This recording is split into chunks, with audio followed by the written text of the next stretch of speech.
All right, so, with this one, you really sent us down a rabbit hole with all this stuff on attempts to take out Hitler. Yeah. We've got articles, research, even like firsthand accounts.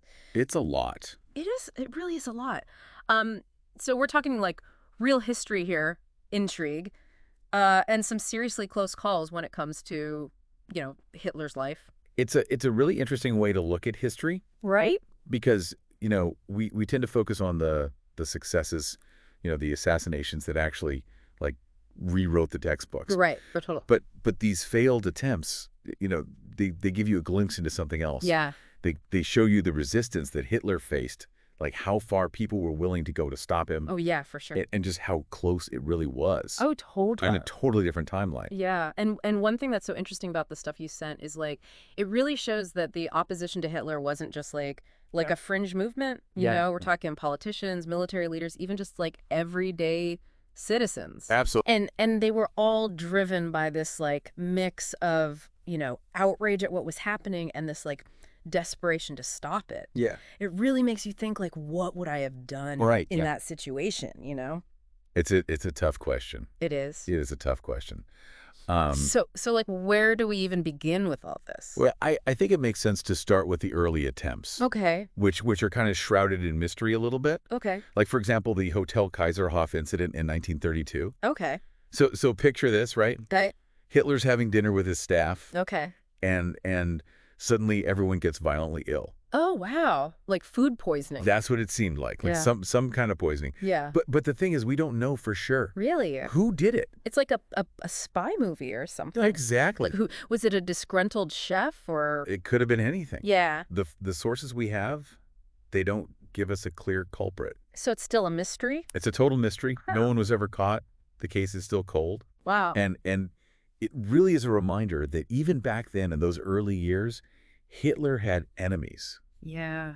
People who were willing to go to extreme lengths to get rid of him. That's scary. It is scary, but it also makes you think about, like, what if they had succeeded? Right. Would it have actually stopped? Like, would it have made a difference? Yeah. Or would someone else have just stepped in and taken his place? Right. Would it have even mattered at that point? We don't know. It's a good question, though. It is a good question. And then, like, just a year later, we've got that story of the poisoned letter. Oh, yeah. Sent by Ludwig Asner. Right, the Bavarian politician. Yeah, he seemed like he was really terrified of what Hitler meant for Germany. He was really worried about the future of the country. Yeah, like democracy and all that. Exactly. Right. He believed that democracy was like on the verge of collapse. Right. And that desperation that he felt. Yeah. You can see it in the sources. Yeah. That's probably what drove him to do something so risky. It's a huge risk, right? Huge risk. But wait, someone tipped off Hitler's people, right? Yeah, they did. It's crazy how close that was. Yeah, talk about a close call. I mean, it just makes you think about like the constant fear that people must have lived with. Absolutely. Like if you were opposed to Hitler, every move you made. Every move. Could be your last. Exactly. And the consequences were severe. Yeah, like if they caught you. It was bad news. So these early attempts, they really show the stakes, right? Yeah, the stakes were high. Like how much courage it took to even think about going against Hitler. Yeah, even when the odds were like totally stacked against you. Yeah, you're going up against this like massive machine. A massive machine. Yeah, but they also show the limits, right? Like of what one person can do. Of individual action. Right. Yeah. Okay, so let's jump ahead now. Okay. To 1939 and the beer hall bombing. Right. This is where we meet George Elser. Oh, yeah, the carpenter. Yeah, this guy took planning like to a whole new level. He did. He was meticulous. Seriously meticulous. Like this wasn't some spur of the moment thing. Right. He spent months in secret hollowing out a pillar. Wow. In the Munich beer hall where Hitler held his rallies. Like, how did he even do that? I know, right? It's mind-boggling. Like undetected? Undetected. It's crazy. It's amazing he even installed a timing device. Wow. The level of commitment is just incredible. Yeah, and he wasn't like a trained assassin or anything. No. Just an ordinary guy. An ordinary guy. With this like deep conviction that Hitler had to be stopped. That's a powerful story. It is, but it's also kind of a tragic story. Yeah. Because the bomb did go off. It did. And it killed 8 people. Right. but Hitler wasn't one of them. He wasn't there? He wasn't there. So close. So close. Why wasn't he there? It seems like there was a last-minute change to his schedule. Oh, wow. So he left the hall earlier than planned. Wow, talk about a close call. I know, it's one of those what-if moments Yeah. that historians still debate today. Like, what if Elser's timing had been just a little bit different? Exactly. The whole course of history could have been different. Chilling to think about. Chilling. And the worst part is Elser was captured. Yeah, right before the bombing. Oh, no. He was carrying evidence, you know. He was interrogated and then ultimately executed at Dachau. Oh, my God. Just weeks before the war ended. That is just heartbreaking. It is a tragic story. Yeah. And it really makes you think about, you know, individual action versus like organized resistance. Right. Like Elser put in so much effort, so much sacrifice. Yeah. But in the end, he didn't achieve his goal. Right. So it makes you wonder, could a more coordinated effort have actually worked? Like, what if it wasn't just him acting alone? Exactly. It's a good question. It's a question that leads us to the next big attempt. Okay. Operation Valkyrie. All right, let's talk about that. Yeah, Operation Valkyrie, that's a whole different ballgame. Right, because now we're not talking about like a lone wolf like Elser. Right, this was a big conspiracy. Yeah. Involving like high-ranking German officers. Yeah, like people who are close to Hitler. In the inner circle. Yeah. It's like betrayal from within. Yeah, you could say that. It's almost Shakespearean. Right. So by 1944, I mean, it was pretty clear that the war was turning against Germany. Yeah, the tide was turning. So were these officers just trying to save their own skins? Yeah. Or was there something more to it? It's probably a mix of both. Yeah. You know, you said some really interesting sources about like the motivations of the key players. Yeah. And some of them, like Colonel Claus von Stauffenberg, right. He was deeply troubled by Hitler's actions. Yeah. Especially the Holocaust. Especially the Holocaust. That was a big one for him. Yeah. But others, you know, they just saw Hitler as an incompetent leader. Okay. Who was leading Germany to ruin. So like they just wanted to save the country. Yeah. They wanted to stop the bleeding, so to speak. And Stauffenberg, he's such a fascinating guy. He's a complex figure. Yeah, like a devout Catholic, a war hero. Yeah, he was severely wounded in the war. Yeah, he lost an eye and a hand. Right, it's not like he was some power-hungry general or anything. No, he was putting himself at huge risk. Huge risk. So what was it that pushed him over the edge? Well, one of the sources you sent. Yeah. A collection of his personal letters. Okay. It really sheds light on his internal struggle. Okay. He really saw it as a moral duty. Okay. To act to try and right the wrongs that were being committed in Germany's name. So he couldn't just stand by and do nothing? He felt compelled to do something.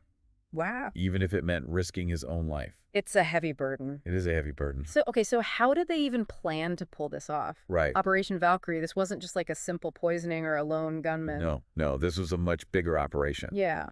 And the really clever part is that they kind of hijacked an existing plan. So Operation Valkyrie was actually a real military contingency plan. Okay. It was designed to maintain order. Okay. In case of like a national emergency. Okay, so it was a real plan. This is a real plan. But they twisted it. They modified it. To their own ends. To seize control of the government. Oh, wow. After they got rid of Hitler. So like a coup in the chaos. Exactly. A coup in the chaos. Wow, that takes guts. It takes guts and organization. That's serious organization. Serious organization. But how do you even get close enough to Hitler to actually kill him? Right. I mean, he was one of the most heavily guarded people on the planet. He was very well protected. So how did they do it? Well, that's where Stauffenberg's position came in. Okay. Because of his injuries. Okay. He had been assigned to Hitler's headquarters. Okay. And he was regularly attending these high-level meetings. Oh, so he had access. He had the access he needed. Talk about being in the lion's den. It was dangerous. Every meeting must have been terrifying. I can't even imagine. Knowing that he was carrying a bomb that could go off at any moment. It's a lot of pressure. Yeah.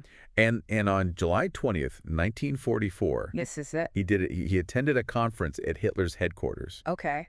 The Wolf Slayer. Okay. With a briefcase. Okay. Containing a bomb. Okay. And he managed to place it under the conference table. Under the table? Yeah, near Hitler. Okay. And then he excused himself. Oh my gosh. I can't even imagine like what was going through his head.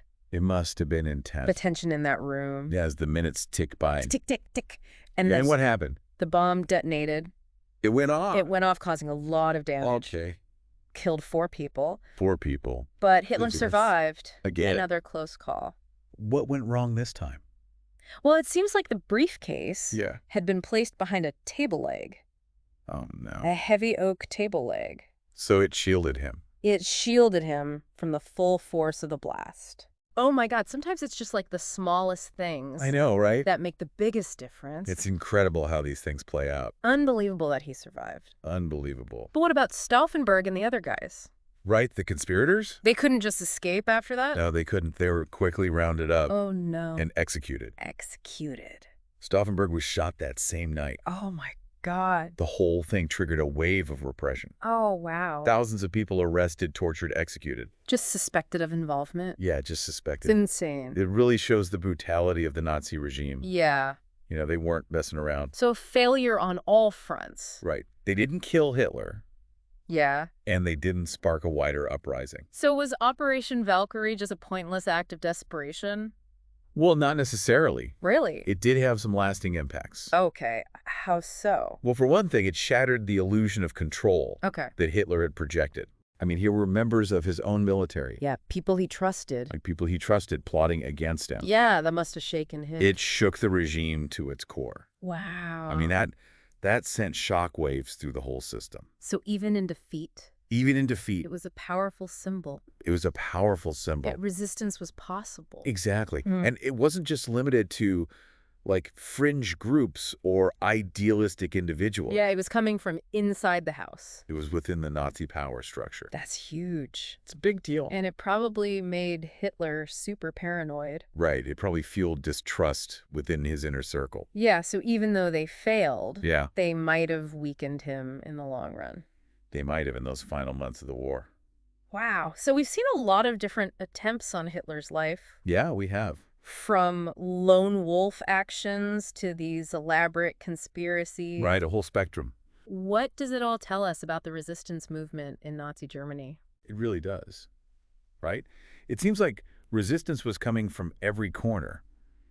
Individuals acting on their conscience, coordinated plots within the military, even like whispers of discontent among everyday people. Right. Like it wasn't just one type of resistance. Not at all. It was very diverse. Yeah, and it really makes you think about how complex German society was at that time. Yeah, it challenges that simple narrative that all Germans were just blindly obedient to Hitler. Right, like they were all just Nazis. Exactly. And the Yeah. sources you sent really highlight that. Yeah, they show all these different reasons why people resisted. Right. Some were outraged by the brutality of the regime. Right, the violence, the injustice. Exactly. And others were just trying to save Germany. Yeah, like from what they saw as a lost cause. Yeah. Inevitable defeat. It's interesting how those motives sometimes like overlap. They did. Sometimes they were aligned. Sometimes they clashed. Right, it wasn't always clear cut. No, it's complicated. Yeah, but all these attempts, even though they were so different in so many ways, Right. They had different goals, Yeah. different methods. they all failed. They did. They all failed to remove Hitler from power. Which leads to the big question. The big what if. What if they had succeeded? Yeah. What if just one of those attempts had actually worked? How would the world be different? That's the question historians have been debating for decades. It's impossible to know for sure. Impossible. But we can speculate. We can. Like, imagine if Elser's bomb had gone off just a few minutes later. Or if that table leg hadn't been there to protect Hitler from Stauffenberg's bomb, It's crazy to think about. Like, know. would the war have ended sooner? Would it? Would millions of lives have been saved? We'll never know. It's heavy stuff. It is heavy. And it makes those failed attempts seem even more tragic. Yeah, knowing what was at stake. But even in failure, Even in failure. they teach us something. What's that? That even when things seem hopeless, Right, when you're up against impossible odds. resistance is possible. It is possible. It's about courage, Yeah, standing up for what you believe in. even when it's dangerous. Even when you know the consequences could be terrible. It's about the human spirit. Yeah, the resilience of people who say no to tyranny. It's a reminder that individuals can make a difference. Absolutely. Mhm. Even small acts of defiance. Yeah, they can have a ripple effect. And it reminds us to be vigilant. Right, to not let it happen again. Exactly. We need to be aware of the warning signs of authoritarianism. Yeah, like when people start losing their rights. When democracy starts to erode, Right, we can't be complacent. we can't. We have to be active. We have to defend our freedoms. Speak out against injustice. Hold those in power accountable. That's what these stories teach us. Powerful lessons. So what does it all mean for us today? In our own time, I think it's a call to action. to be informed, engage citizens, willing to speak truth to power. and to never take our freedoms for granted. Couldn't agree more. We have to learn from the past. And honor the courage of those who resisted. Make sure their sacrifices weren't in vain. Exactly. Well, this has been a really incredible deep dive. Uh-huh. I've learned so much. They knew. You've given us some amazing sources. I'm glad you found them useful. They really helped us understand this part of history. Yeah, this complex and often overlooked part of history. It shows that the past is never really past. Right. It still shapes us today. In ways we don't even realize. Absolutely. But even in the darkest of times, there's always hope. the human spirit of resistance. It endures. And we have to keep that flame burning. We do.